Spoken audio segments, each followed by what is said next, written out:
You mention your auntie a lot. Yeah. It seems like she's got a big part in your life. Massive. Okay. Massive. Because sometimes say in life, you just need one person to believe in you. Oh, Is she that person? Do you know what's crazy? So,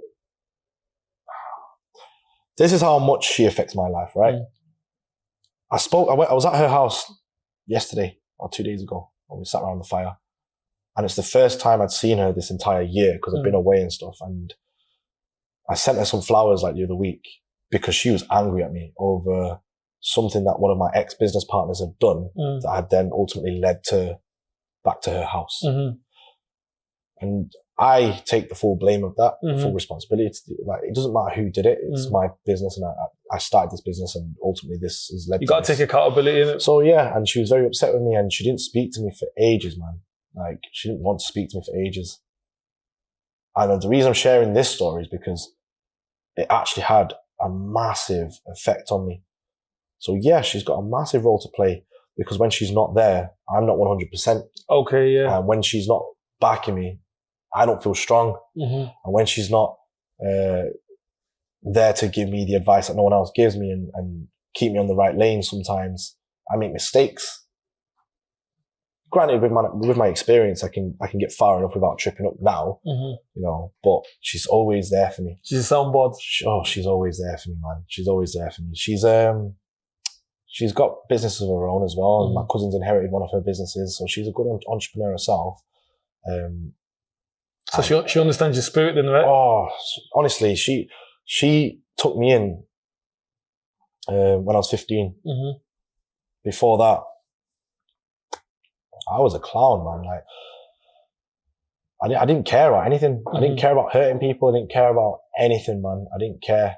I really didn't care. And it's because I thought no one cared about what was happening to me. So why should I care about them? You know what I mean? Okay. So, and she kind of gave me something to work towards, something to look to. Oh, it's just crazy, man. Like, from 15 onwards, she gave me my first job, which was packing prawn crackers in her chippy at the time. She paid me £10 a day. Right, okay, yeah. And I worked 4 weeks and I saved up for a crap pair of Vans. My first ever pair of trainers I ever bought on my own, hard-earned, legit money. And these pair of Vans, they were dead, but I worked 4 weeks for this. And all I was doing was putting prawn crackers in a bag. That's all I was doing. And I remember looking in the kitchen sometimes, and she would teach me like, I'm going to put this in here and mixing the spices up. And so that where you learning your cooking? Yeah, a lot of it, yeah. And she was like, well, don't teach this to no one though. And that's when I first learned my, I think it was salt and pepper. It was like a dry salt and pepper mix, and it was peng, man. And that's where I first learned salt and pepper. But before that, my stepmom tried to teach me. So my father was with this different lady, and she tried to teach me, and I learned a few dishes. So the first actual dish I could cook wasn't even an Asian dish. The first actual dish I learned to cook was chili con carne with rice. Well, okay, yeah. Mad in it. But then my auntie, like, she took that to a whole new level. Almost like she saw the interest. Okay. And capitalized and pushed and encouraged it a lot.